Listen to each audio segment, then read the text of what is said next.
কদ সামিআল্লাহু কওলাল্লাতী তুজাদিলুকা ফী যাওজিহা ওয়া তাশতাকি ইলাল্লাহ।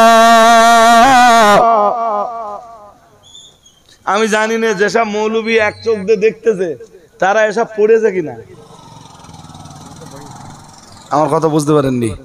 মহান আল্লাহ জানিয়েছেন কদ সামিআল্লাহ, নিশ্চয়ই আল্লাহ শুনেছেন। আমরা যেন বললাম আল্লাহ শুনেছেন কার কথা? মহান আল্লাহ বললেন কওলাল্লাতী, ওই মহিলার কথা, যে মহিলা আল্লাতী তুজাদিলুক, যে মহিলা ও নবী আপনার সাথে কথোপকথন করছিল। কার সাথে কথোপকথন করছে? নবীও কথা বলছেন, ওই মহিলাও কথা বলছে। নবীর কথা মহিলা শুনছে, মহিলার কথাও। পর্দা লাগবে না? হ্যাঁ না বলে না? জোর করে বলবেন তো। কোন ছেলে যদি রাত্রের বেলায় 3 ঘন্টা ধরে কোন নারীর সঙ্গে প্রেম আলাপ করে, আকর্ষণীয় কথাবার্তা বলে, আমি সেটারে জেনার গোনা বলবো না? মুফতি সাহেব সেটাকে নারীর কণ্ঠের আওয়াজ পর্দা বলবেন না বলবেন না? জোর করে বলেন। হ্যাঁ, রসুল পাকের জামানায় খোদ মেয়েরা, রসুল যেদিন বললেন ও মেয়েরা, আমি যে রাত্রে মেরাজে গেলাম, মেরাজে যে দেখলাম অধিকাংশ মেয়েরা জাহান্নামী, জাহান্নাম পরিদর্শন করতে করতে দেখলাম অধিকাংশ মেয়েরা জাহান্নামী। মেয়েরাই জিজ্ঞেস করলো কুল্লা ওয়া বিমা ইয়া রাসূলুল্লাহ, মেয়েদের কণ্ঠের আওয়াজ কে শুনছে? জোর করে বলে না? তো জানার জন্যে, শিক্ষা অর্জনের জন্যে, জ্ঞান অর্জনের জন্যে, ইলম অর্জনের জন্যে নারীর মানে পুরুষের সঙ্গে কথা বলার অধিকার আছে না নেই? হ্যাঁ, খোদ মেয়েরাই কথা বলছে কুল্লা ওয়া বিমা ইয়া রাসূলুল্লাহ। হুজুর মেয়েরা এত জাহান্নামী কেন? তাদের পাপ কি? তো রসুল পাপগুলো মেয়েদের আবার পরে বলে দিলেন। সুবহানাল্লাহ বলতে পারেন না? হ্যাঁ, তাহলে যে মৌলবী আমার সেদিনের বক্তব্য আর মুফতি সাহেবের সেদিনের বক্তব্যকে নিয়ে আজকের বাজার গরম করতে চাইছে, এ মৌলবীর 1 চোখ না 2 চোখ? ওয়াল হায়াউ শুবাতুম মিনাল ঈমান।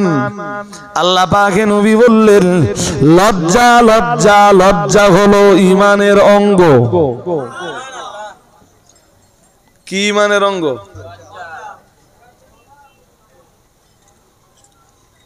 যার লজ্জা নেই, একদম পুরো নির্লজ্জ, ওর ইমানের কন্ডিশন ভালো না।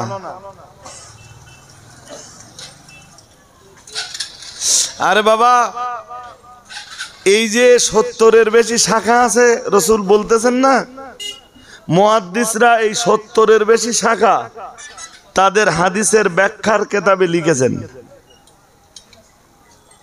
আমারে বললে, যদি আমারে সময় দেন আর সুযোগ দেন কোনোদিন, যে হুজুর শুধু ইমানের শাখাগুলো নিয়ে আলোচনা করেন,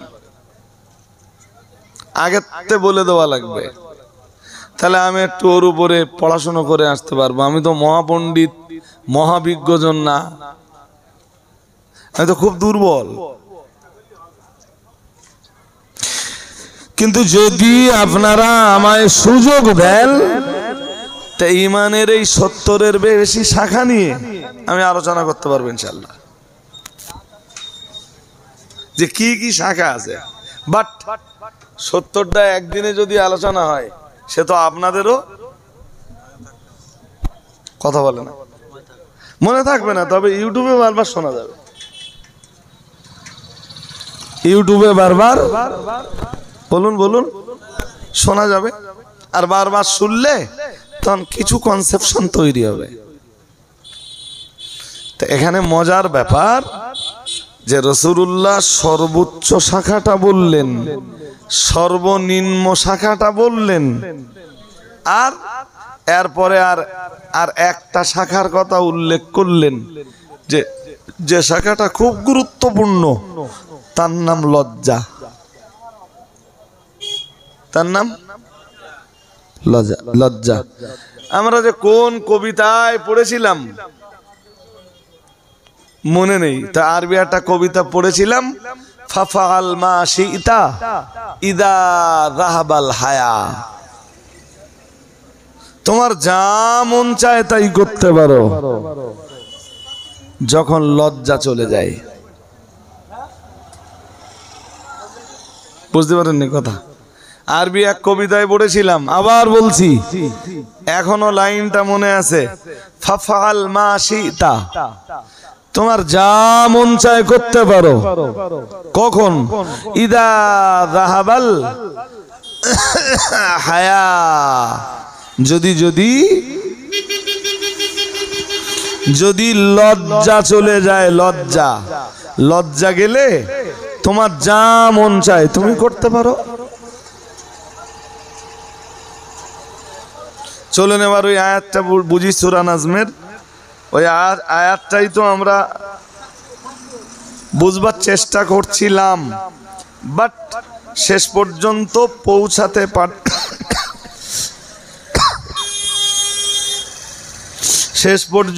পৌঁছাতে পারিনি। চলুন আর একবার ট্রাই করি, সূরা নাজমের ওই আয়াতটা দেখি বুঝতে পারে কিনা। আল্লাযীনা ইয়াজতানিবুনা কাবাইরাল ইসমি ওয়াল ফাওয়াহিশা, মহান আল্লাহ জানিয়েছেন কবিরা গুনাহগুলো যারা বর্জন করে চলে, ওয়াল ফাওয়াহিশা, নির্লজ্জ কাজগুলো যারা বাদ দিয়ে চলে।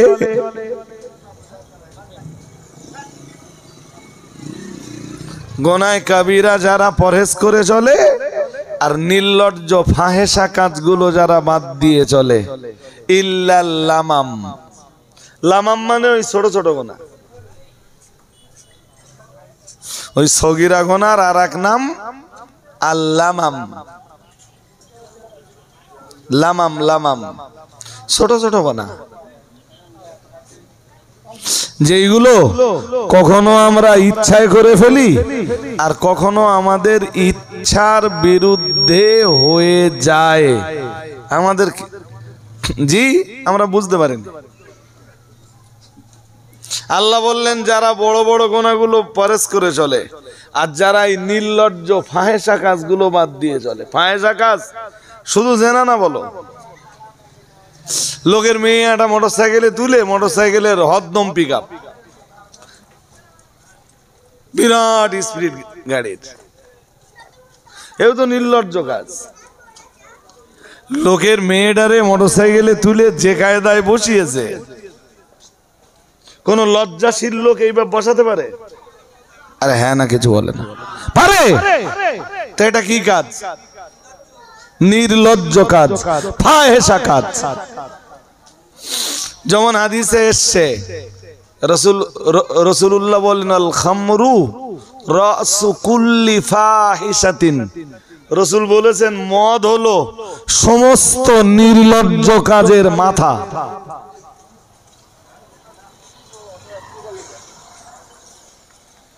শুনছেন নাকি? সমস্ত নির্লজ্জ কাজের মাথা কি? মদ। মদ বলো কবিরার ভিতরে আছে, বলো কবিরার বাইরে না, ও কবিরা।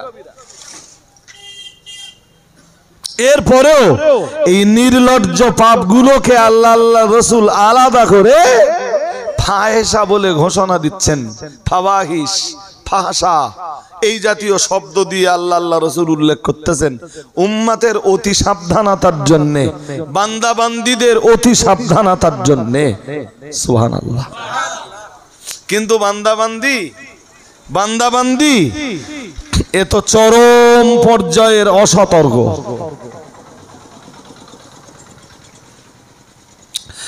الذين يجتنبون كبائر الإثم والفواحش, মহান আল্লাহ জানিয়েছেন কবিরা গুনাহগুলো যারা পরহেজ করে চলে, ওয়াল ফাওয়াহিশা, এবং নির্লজ্জ কাজগুলো যারা বাদ দিয়ে চলে।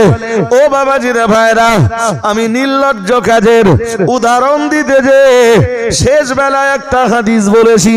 প্রিয় নবী মুহাম্মদুর রাসূলুল্লাহ সাল্লাল্লাহু আলাইহি ওয়াসাল্লাম, আমার আল্লাহর নবী জানিয়ে দিয়েছেন ওয়াল খামরু রাসু কুল্লি ফাহিশাতিন, ও কামা ক্বালা আলাইহিস সালাম, রাসূলুল্লাহ জানিয়েছেন মদ হলো সমস্ত নির্লজ্জ কাজের মাথা বা মগজ। যে মানুষটা মদ খেতে পারে, আকাশের নিচে আল্লাহর জমিনের উপরে যত নির্লজ্জ নির্লজ্জ কাজ রয়েছে তার পক্ষে এবারে সম্ভব। কিন্তু যত দিন যায় মাতালের সংখ্যা তত, জোরে বলুন। আর এক্ষুনি না মদকে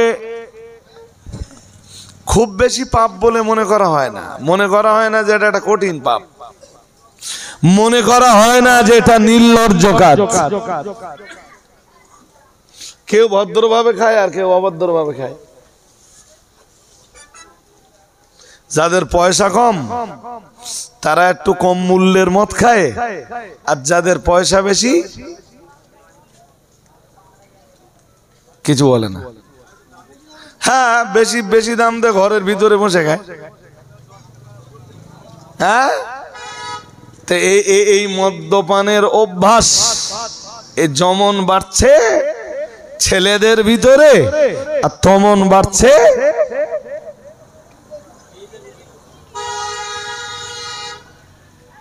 যদিও আমাদের দিকে নারী সমাজে মদ্যপানের পরিমাণ কম, তবে একটু টাউনের দিকে গেলে ব্যাপক ব্যাপক।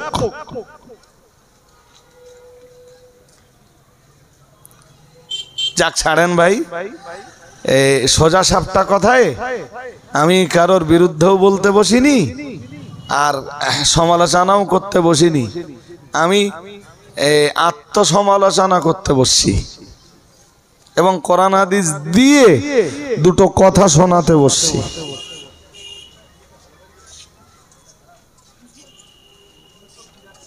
আল্লাহ এই দুটো কাজকে বাদ দিতে বলছেন, গোনায় কাবিরা আর নির্লজ্জ পাপ যেগুলো। এরপরে যদি সগীরা কিছু গোনা হয়ে যায়, আমরা বললাম আল্লাহ ওগুলোর উপায়। আল্লাহ পাক রব্বুল আলামিন ঘোষণা দিলেন, ইন্না রাব্বাকা ওয়াসিউল মাগফিরা। মহান আল্লাহ জানিয়েছেন, আল্লাহ পাক রব্বুল আলামিন ঘোষণা দিলেন, ইন্না রাব্বাকা ওয়াসিউল মাগফিরা। আল্লাহ পাক রব্বুল আলামিন বললেন, নির্লজ্জ কাজগুলো যদি জীবন থেকে বাদ দিয়ে চলতে পারো, আর যদি কবিরা গুনাহগুলোকে নিজেদের জীবন থেকে পরহেজ করে চলতে পারো, আল্লাহ পাক রব্বুল আলামিন বললেন, ইন্না রাব্বাকা ওয়াসিউল মাগফিরা। মহান আল্লাহ বললেন, তবে আমি আল্লাহ পাক রব্বুল আলামিন তোমাদের ছোট ছোট গুনাহগুলোকে ক্ষমা করে দিব। আর একটু মন খুলে বলেন, মনে রাখবেন, এখান থেকে মুখস্থ করুন যে নেকির কাজের বিনিময়ে যে গুনাহগুলো মাফ হয় ওইগুলো কবিরা কিংবা ফাওয়াহিশ নয়। মানে ওই কথাটা আবার ঘুরিয়ে বলছি, কোন কবিরা গোনা এবং ফাওয়াহিশ ফাহেসা গোনা, কবিরা গোনা এবং ফাহেসা গোনা কোন নেকির কাজের বিনিময়ে মাফ হয় না। শুনছেন? এর জন্য শর্ত হলো তওবা করা। এর জন্য শর্ত কি? কালকে যেন এইটা বলবেন না রজব আলী সাহেব বলে গেছে কবিরা গুনাহ আর মাফ হবে না। আমি বলার কি, আল্লাহ কোরআনে যেখানে বলেন, হুয়াল্লাযী ইয়াকবালুত তাওবাতা আন ইবাদিহি ওয়া ইয়াফু আনিস সাইয়্যাত। সুবহানাল্লাহ বলুন। আর একটু মন খুলে বলুন না, কোরআনে আল্লাহ যেখানে বলেন, লা তাকনাতু মির রাহমাতিল্লাহ ইন্নাল্লাহা ইয়াগফিরুয যুনুবা জামিআ ইন্নাহু হুয়াল গফুরুর রহিম। সেখানে আমি তো বলতে পারি না যে গুনাহ মাফ হবে না। হ্যাঁ, গুনাহ মাফ হবে, তবে আল্লাহ যেমনটা সূরা জুমারের 53 আর 54 নম্বর আয়াতে বলেছেন, তোর কত পাপ আছে বান্দা, তুই কি পাপ করেছিস কবিরা, আমি মাফ করে দেব। তুই কি পাপ করেছিস ফাহেসা, আমি মাফ করে দিব। তবে দুটো শর্ত আছে। শুনছেন নাকি? কয় শর্ত?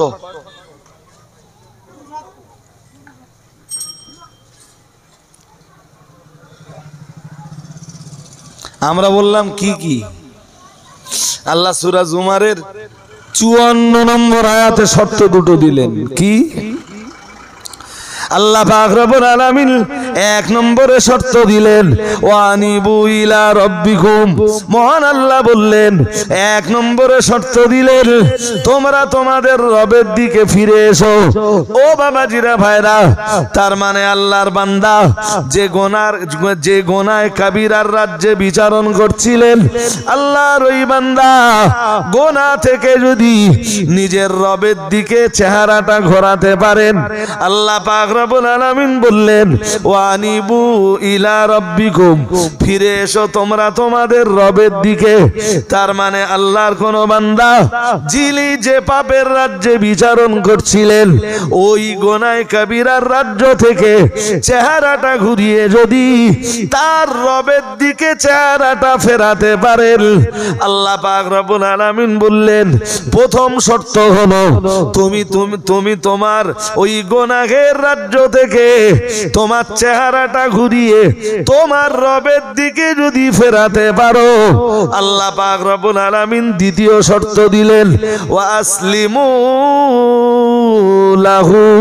আল্লাহ পাক রব্বুল আলামিন 2 নম্বরের শর্ত দিলেন, শোনো বান্দা, দ্বিতীয় শর্ত হলো তোমার রবের বিধানগুলির কাছে যদি তুমি আত্মসমর্পণ করতে পারো, যদি তুমি তোমার রবের দিকে চেহারা ফেরাতে পারো এবং যদি তোমার রবের বিধানের কাছে আত্মসমর্পণ করতে পারো, তবে আল্লাহ তাআলা তোমার পিছনের জিন্দেগির গুনাহ রাশিকে মাফ করে দিবেন। বুঝতে যদি অসুবিধা হয় বলেন। এই যে ধরুন একটা লোক মদের রাজ্যে ছিল, কোন রাজ্যে? ওর ভিতরে আল্লাহর ভয় জেগেছে, তো ওর জন্য আল্লাহ 2টা শর্ত দিচ্ছেন। কয়টা? রাস্তার দিকে মন দিয়েন না, বলছি না রাস্তার উপরে জলসা হলে আমাদের ওয়াজ করতে খুব কষ্ট হয়। কষ্ট মানে অন্য কষ্ট না, শুধু ভয় হয় যে কি জানি শ্রোতাদের বোঝাতে পারবো তো, আর যদি বোঝাতে না পারি তো আমার বকা বেকার। হ্যাঁ, 2 শর্ত দিয়েছেন, শোন বান্দা, তুই আন মদের রাজ্যে আছিস, যদি তোর মনে হয় তওবা করবি, তাহলে মদ থেকে চেহারাটা ঘুরিয়ে তোর রবের দিকে ফেরা। দ্যাটস মিন তুই তওবা করে নে, তামাম জিন্দেগিতে তোর হাতে কোনোদিন মদের বোতল উঠবে না।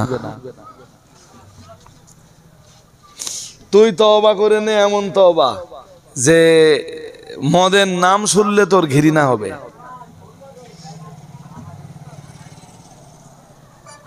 শুনছেন নাকি? মদের নাম শুনলে তোর ঘৃণা হবে। জি, যদি তুই এইভাবে তোর চেহারা তোর রবের দিকে ফেরাতে পারিস, তুই যদি তোর রবের কাছে এই কন্ডিশনে ফিরে আসতে পারিস, তোর রব তোর পিছনের 20 বছরের মদ পান করা গোনা মাফ করে দিবেন। তবে ওই যে টান মেরে ফেলে দিবি জিন্দেগিতে, আর তুই মদের বোতলে হাত দিতে।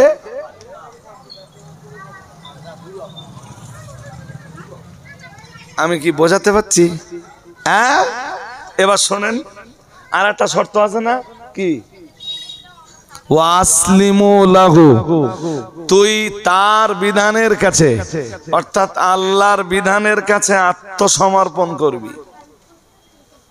আত্মসমর্পণ বোঝো? হ্যাঁ, স্যারেন্ডার করা, রাইট। কি করা? কিসের কাছে স্যারেন্ডার করা? আল্লাহর কাছে। দ্যাটস মিন যে লোকটা মদ খেত, এই লোকটা ওই মদ্যপানের পিরিয়ডে নামাজ পড়তো না, ও এখন আর তওবা করার পরে বেনামাজি থাকতে পারবে না। ও তওবা করেছে কি থেকে? কথা হয় না? মদ থেকে। মদ থেকে আল্লাহর ভয়ে, বাট আগে নামাজও। হ্যাঁ, এবারে তওবা করার ফলে আল্লাহ দ্বিতীয় শর্ত চাপাচ্ছেন, আমার আরো যেসব আইন কানুন আছে আমার তামাম আইনের কাছে তুই স্যারেন্ডার করবি, তুই আত্মসমর্পণ করবি, আমার তামাম বিধান তুই মেনে নিবি, তবে তোর পিছনের জীবনের গোনা সব আমি মাফ করে দিব। তবে আমার ক্ষমা তোর জন্যে, আমার দয়া তোর জন্যে, আমার মাগফিরাত তোর মতো বান্দার জন্যে। মদ খাবার পিরিয়ডে মাঝে মাঝে মিথ্যা কথাও, তুই না বান্দা তওবা করেছিস, তোর তওবা কবুল হওয়ার জন্য শর্ত হলো আমার বিধানের কাছে আত্মসমর্পণ করা।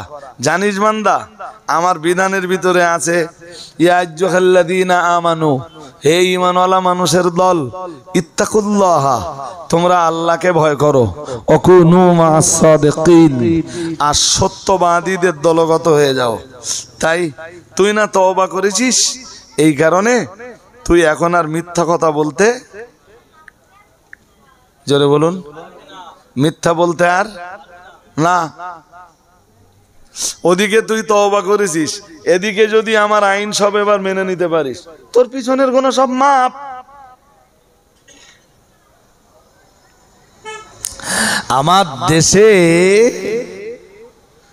আমার দেশে সাধারণত যেটা ঘটে, সেটা কি ঘটে জানেন?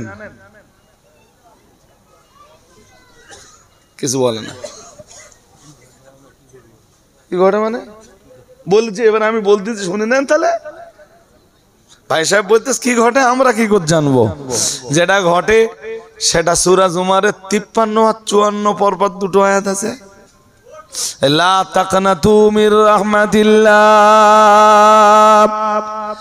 লা তাকনাতু মির রাহমাতিল্লাহি ইন্নাল্লাহা ইয়াগফিরুয যুনুবা জামিআ ইন্নাহু হুয়াল গফুরুর রহিম। খুব সুদ দিয়ে শুধু 53 নম্বর আয়াতটা বলা হয়। রাস্তায় মন দেন না, রাস্তায় মন দেন না, ও জ্যাম মাঝে মাঝে একটু হবে জি। 53 নম্বর আয়াতটা সুদ দিয়ে পড়া হয়, বাংলা মানেটাও বলা হয়, কিন্তু 54 নম্বর আয়াতে যে শর্ত আছে, এই শর্তটা বলা হয় না।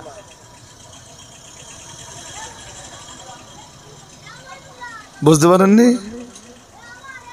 আমি আবার একটু যদি লম্বা বলে ফেলি আর কি, হ্যাঁ, আমি যদি লম্বা করে বলে ফেলি তো আমার বিরুদ্ধে আবার মুখ খোলার লোক অনেক। কি বলেন? হ্যাঁ হ্যাঁ, আর যখন স্বাভাবিকভাবে না পারে, এই যে যখন স্বাভাবিক অবস্থায় পেরে না ওঠে, তখন কি করে? গাইল দেয়।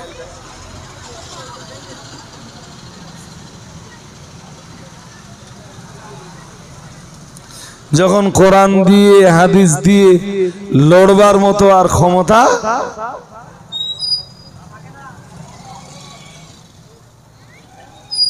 কি দিয়ে যায় আপনার বোঝাই? আচ্ছা, যেটা বুঝতেছিলাম ওইটা দিয়েই বোঝেন। এই যে কি কি মাত দিতে বলেছেন আল্লাহ? গোনায় কাবিরা, গোনায়। হাদিসে কি আসতে জানেন? হাদিস পড়ার আগে একটা আয়াত পড়ে নেই। আল্লাহ পাকের কোরআনে জানিয়েছে ফালা তাজালু লিল্লাহি আনদাদা। আল্লাহ পাক রব্বুল আলামিন জানিয়েছেন ফালা তাজালু লিল্লাহি আনদাদা। ও আল্লাহর বান্দারা মনে রাখো, ওগো আল্লাহর বান্দিরা মনে রাখো, তোমরা যে আল্লাহর ইবাদত করবা, খবরদার খবরদার ওই আল্লাহর কোনো পার্টনার নির্ধারণ করো না, ওই আল্লাহর কোনো শরীকদার, ওই আল্লাহর কোনো শরীক নির্ধারণ করো না। ওই আল্লাহর কোনো অংশীদার নির্ধারণ তোমরা করো না। ফালা তাজআলু লিল্লাহি আনদাদা। আল্লাহ পাক রব্বুল আলামিন বললেন যে আল্লাহর জন্য ইবাদত করবা, যে আল্লাহর জন্য সালাত আদায় করবা, যে আল্লাহর জন্য রুকু করবা, যে আল্লাহর জন্য সাজদা করবা, আল্লাহ পাক রব্বুল আলামিন বললেন না না না না না, খবরদার খবরদার, ওই আল্লাহর কোন অংশীদার নির্ধারণ করো না। রাসূলের এক সাহাবী রাসূলের কাছে এলেন, এসে বললেন আইয়ুদ যামবি আযামু ইনদাল্লাহ, ইয়া রাসূলুল্লাহ, আল্লাহর কাছে সবচেয়ে বড় পাপ কোনটা? শুনছেন নাকি? কাবিরা মানে কি পাপ? না ভুলে গেছেন? ভুলে যাননি তো? হ্যাঁ, সবচেয়ে বড় পাপ কোনটা? কালান নবী সাল্লাল্লাহু আলাইহি ওয়াসাল্লাম আন তাজআলা লিল্লাহি নিদ্দান ওয়া হুয়া খালাকাক। মন দিয়ে শুনতে হবে, মন দিয়ে শুনতে হবে।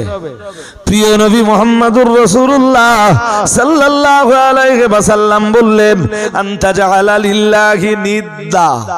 আল্লাহ পাকের রাসূল বললেন আল্লাহর জন্য কোনো অংশীদার নির্ধারণ করা, আল্লাহর কোনো পার্টনার নির্ধারণ করা। ওয়া হুয়া খালাকাক, তিনি তোমাকে সৃষ্টি করেছেন। তোমাকে যে আল্লাহ সৃষ্টি করেছেন সেই আল্লাহর জন্য পার্টনার বানানো, এটা সবচাইতে বড় গুনাহ। সবচাইতে, শুনছেন নাকি? হ্যাঁ, আর একটা হাদিস নেন এবার। আল্লাহ পাকের নবী অন্য হাদিসে জানিয়েছেন আকবারুল কাবাইরি আল ইশরাকু বিল্লাহ ওয়া উকুকুল ওয়ালিদাইন ওয়া কতলুন নাফস ওয়া শাহাদাতুজ জুর ওয়া ফি রিওয়ায়াতিন কাউলুজ জুর ওয়া কামা ক্বালা আলাইহিস সালাম। দয়ার নবী মুহাম্মদুর রাসূলুল্লাহ সাল্লাল্লাহু আলাইহি ওয়াসাল্লাম, আমার আল্লাহ পাকের নবী বললেন ও আমার সাহাবীরা মনে রাখো, আমি মুহাম্মদুর রাসূলুল্লাহ সাল্লাল্লাহু আলাইহি ওয়াসাল্লাম বলছি আল আকবারুল কাবাইর। রাসূলুল্লাহ জানিয়েছেন যত গুনাহ আছে, যত কাবিরা গুনাহ আছে, যত বড় গুনাহ আছে, বড়র বড়, সব চাইতে বড়। মুখস্থ করুন।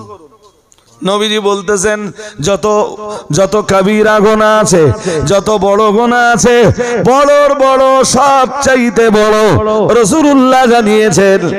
আল্লাহ পাকের হাবিব বললেন আল ইশরাকু বিল্লাহ আও কামা ক্বালা আলাইহিস সালাম।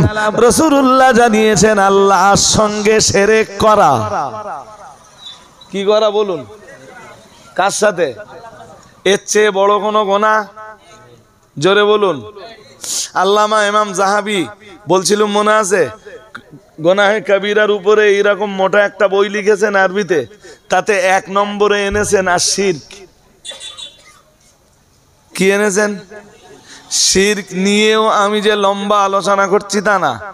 যদি আমি শিরক নিয়ে আলোচনা করি তাও তো 1 মজলিসের আলোচনা করে ফেলতে পারবো, 1-1.5 ঘন্টা শিরকের উপরে আলোচনা করে ফেলতে পারবো ইনশাল্লাহ। সবচেয়ে বড় গুনাহ কি? জোরে বলে না? শিরক। আমরা কি পড়েছি বলুন তো?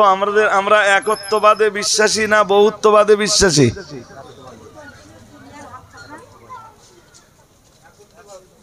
একত্ববাদ। কি সেটা? লা ইলাহা, সবাই পড়েন, লা ইলাহা ইল্লাল্লাহ। পড়ুন পড়ুন পড়ুন।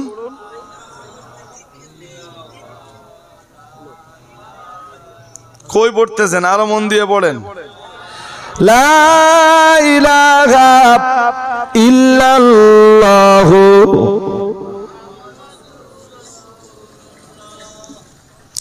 হাজিরিনে মজলিস মনে রাখুন, আমরা এই যে কালেমা পড়লাম,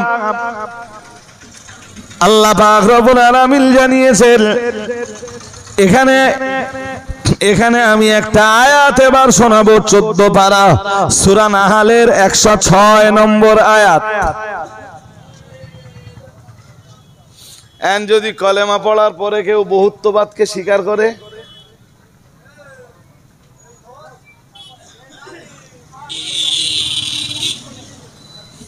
শিরকের গুনাহ হলো না হলো না? রাত্রি বাড়ি যাচ্ছেন, কেউ এই জায়গায় বন্দুক ধরলে বললো বল আল্লাহ একজন না বহুজন? ঠিক করে বলেন। এখন তো বলতেছেন বন্দুক এই জায়গায় কেউ নেই আশপাশে।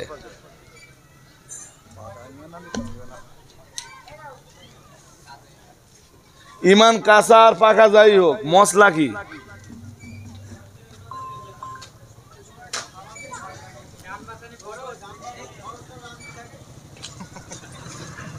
মানে কতটা চালাক আমারে বলতে দেখেন।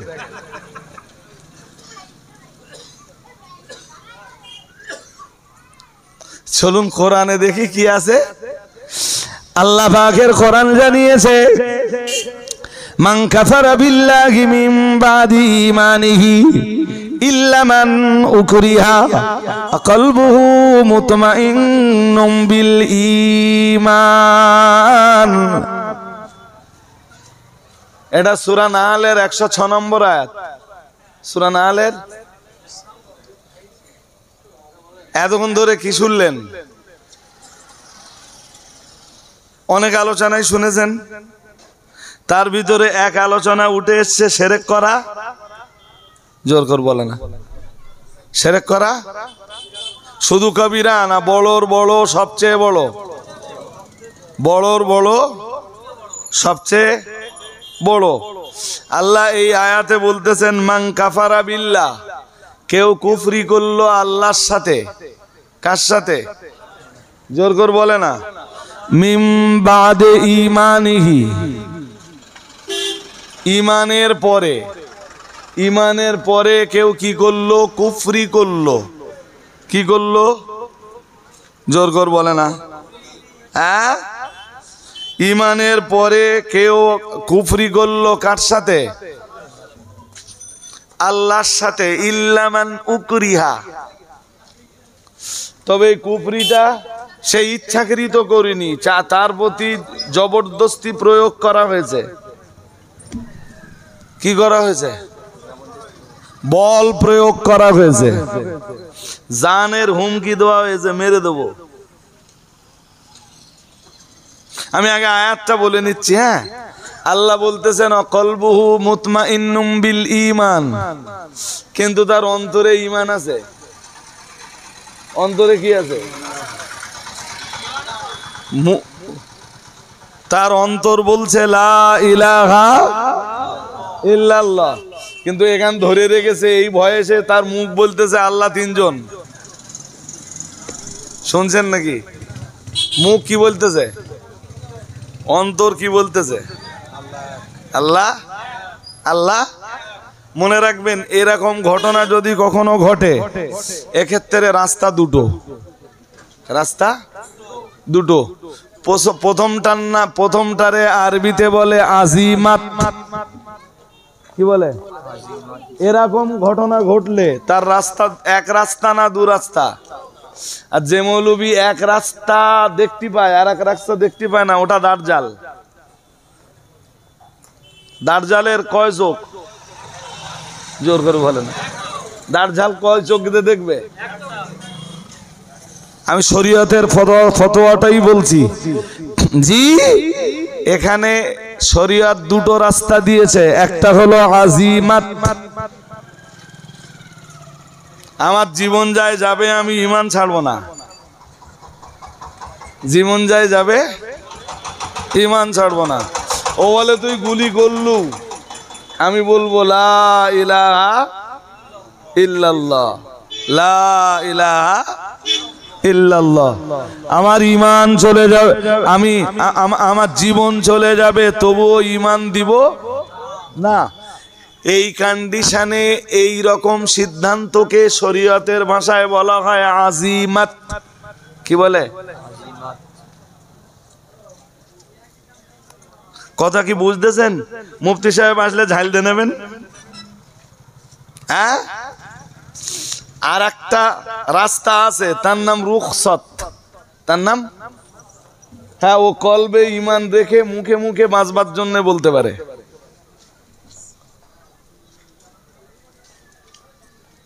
বুঝতে পারেননি? বুঝতে পারেননি?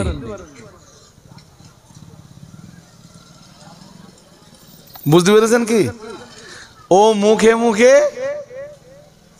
মুখে মুখে কলবে কি আছে? কলবুহু মুতমাইন্নুম বিল ঈমান। ওর কলবে রয়েছে ঈমান। ওই ঈমান কলবে জায়গা দিয়ে রেখেছে, কিন্তু শুধু বাঁচবার জন্য ও কুফরিটা করে ফেলেছে। ও বাবাজিরা ভাইরা, আমি আগেই বলেছি শরীয়ত এরকম কন্ডিশনে দুইটা রাস্তা বেঁধে দিয়েছে। একটা রাস্তার নাম হলো আজিমাত, আর একটা রাস্তার নাম হলো রুখসাত। রুখসাতের ক্ষেত্রে কিছু ছাড়পত্র থাকে। যারা শুধু আজিমাতটা দেখে, রুখসাতটা দেখতে পায় না, এদের এক চোখ কানা না? হ্যাঁ না বলবা তো? যারা শুধু কি দেখে, রুখসাত, আজিমাতটা দেখতে পায় না, এদের এক চোখ কানা না? হ্যাঁ না বলবেন তো? হ্যাঁ, কি বলেছিলাম? এক চোখ কানাকার। জোর করে বলেন। এরম কিছু মৌলভী সাহেব আমাদের দেশে আন পাওয়া যাচ্ছে, শুনছেন নাকি? এরম কিছু মৌলভী সাহেব শুধু এক চোখ দিয়ে এরম করে দেখে।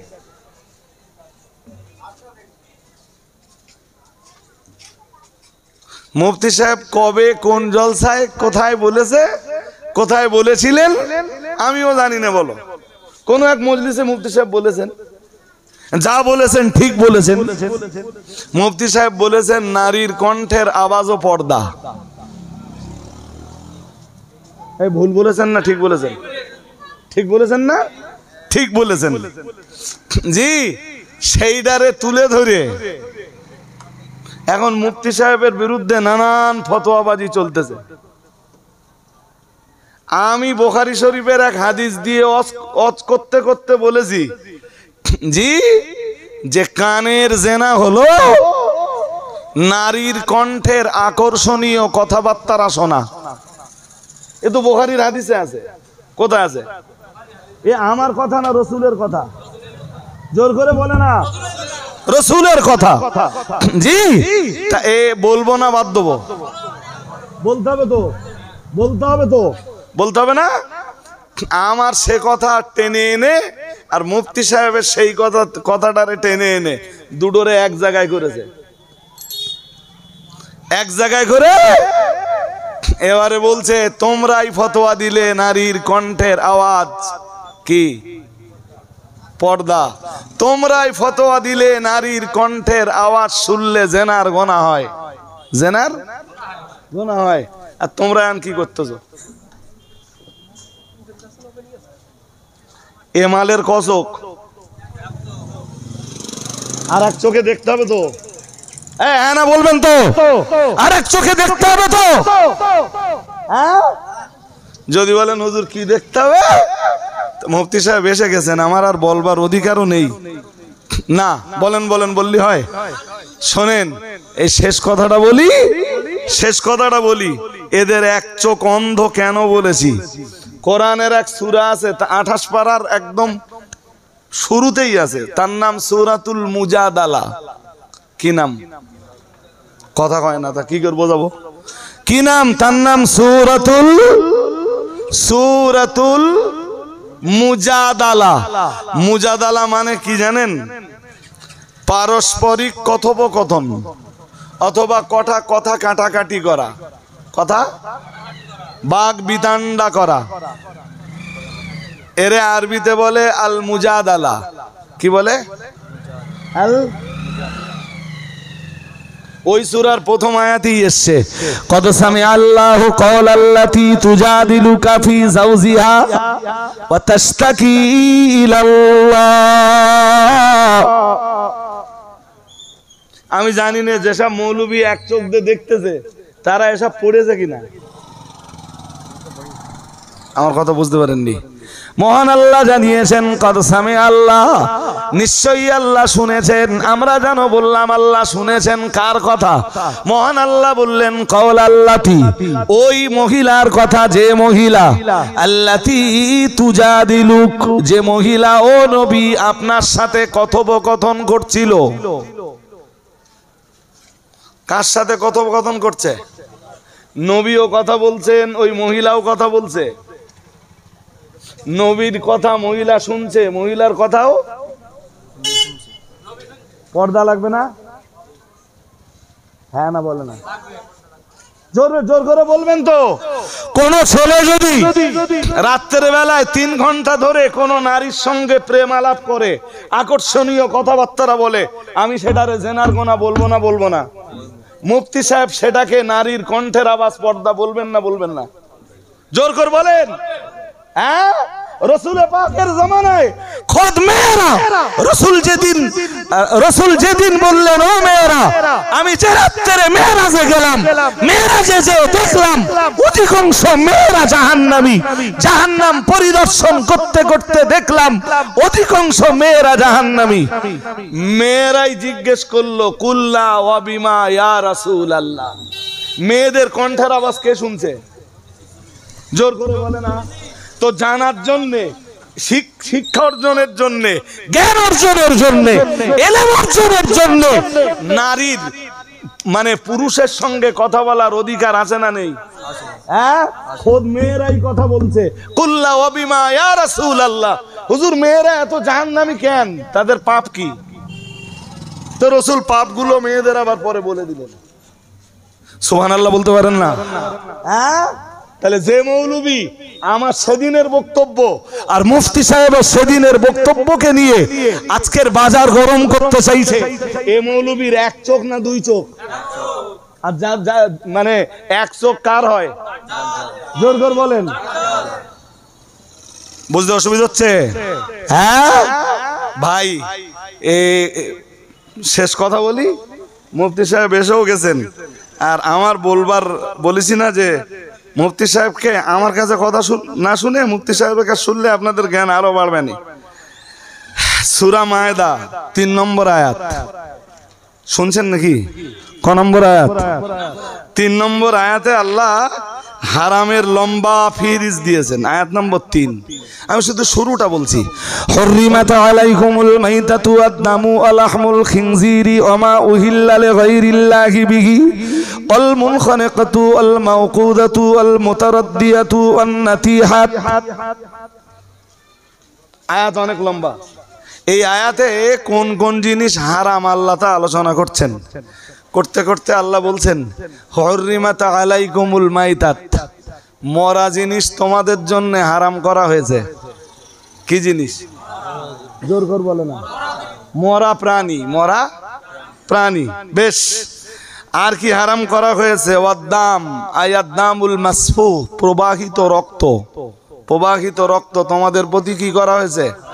হারাম করা হয়েছে। নাম্বার 3 ওয়ালাহমুল খিনজির, তোমাদের জন্য হারাম করা হয়েছে শুকরের গোশত। কিসের গোশত? এরপরেও আল্লাহ অনেকগুলো হারাম জিনিসের নাম উল্লেখ করেছেন, সবগুলো বলতে গেলে তোমার সময় যাবে। এগুলো হারাম তো? হ্যাঁ না জোর করে বলে না? হ্যাঁ হারাম। চলুন ওই আয়াতের শেষের দিকে একটু দেখি। ওই আয়াতের শেষের দিকে আছে, একদম শেষ অংশে, যে ফামানিদুর রাফি মাখমাসাতিন গায়রা মুতাজানিফিল লিইসমিন ফাইন্নাল্লাহা গফুরুর রহিম। এ মন ওদিকে দিলে আমি বোঝাবো কি করে? এবার আমি তো আবার এই 1 চোখ না 2 চোখ এইটা তো বোঝাবো। 1 চোখ না 2 চোখ এটা বুঝতে গেলে মন দিয়ে শুনতেও, তারপর তো বুঝবেন যে 1 চোখ না 2 চোখ। ওই একই আয়াতে 3 নম্বর আয়াতটা বলেছিলাম অনেক লম্বা।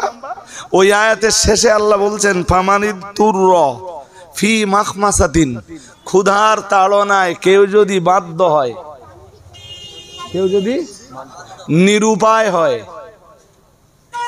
এই যে ওই মরা প্রাণী হারাম করেছে না, কোথাও কোনো খাবার আর নেই, জীবন একদম শেষ পর্যায়ে। একটা মরা ছাগল পাওয়া গেছে। কি পাওয়া গেছে? মরা ছাগল। এখন খেতে পারবে না? পারবে না। আল্লাহ ওই ফতোয়াটা এবার দিচ্ছেন এখানে এসে। ওদিকে আল্লাহ বলে নিয়েছেন যে মরা প্রাণী হারাম, তাহলে ওটা এক চোখ। আরে হ্যাঁ না বলে না?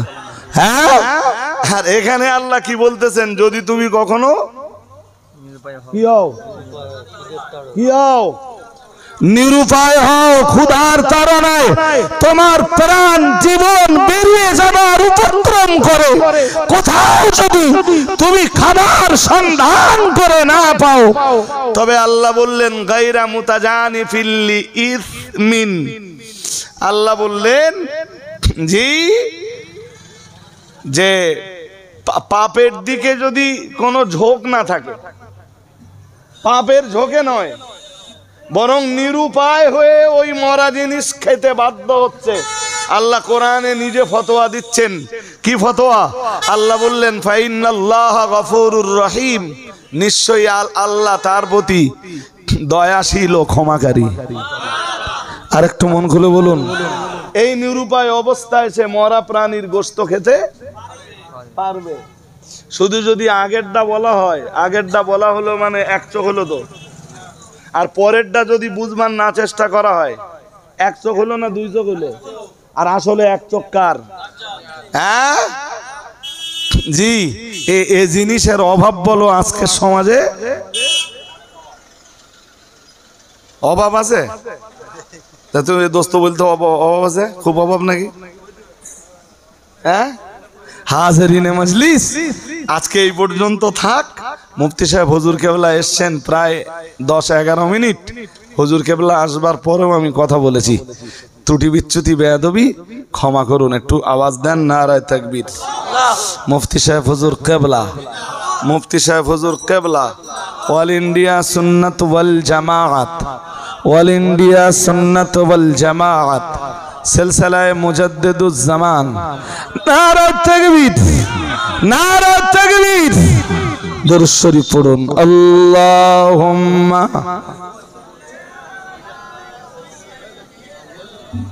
বলবো ভাই, এই শেষ বেলায় আর এই কটা মাত্র বই আছে, 50 টাকা করে বিক্রি করি, আর কটা বই বিক্রি হলে হয়ে যায়। তা কেউ যদি নেওয়ার থাকেন নেন, এক একজন যদি মনে করেন নিবেন নেন। আমি বিদায় নিচ্ছি মুফতি সাহেব হুজুর কেবলার কাছে। অল্পক্ষণ নসিহত শুনতে শুনতে আবার মুফতি আব্দুল মাতিন সাহেব হুজুর তিনি চলে আসবেন। দরুদ শরীফ পড়ুন অন্তর খুলে। আল্লাহুম্মা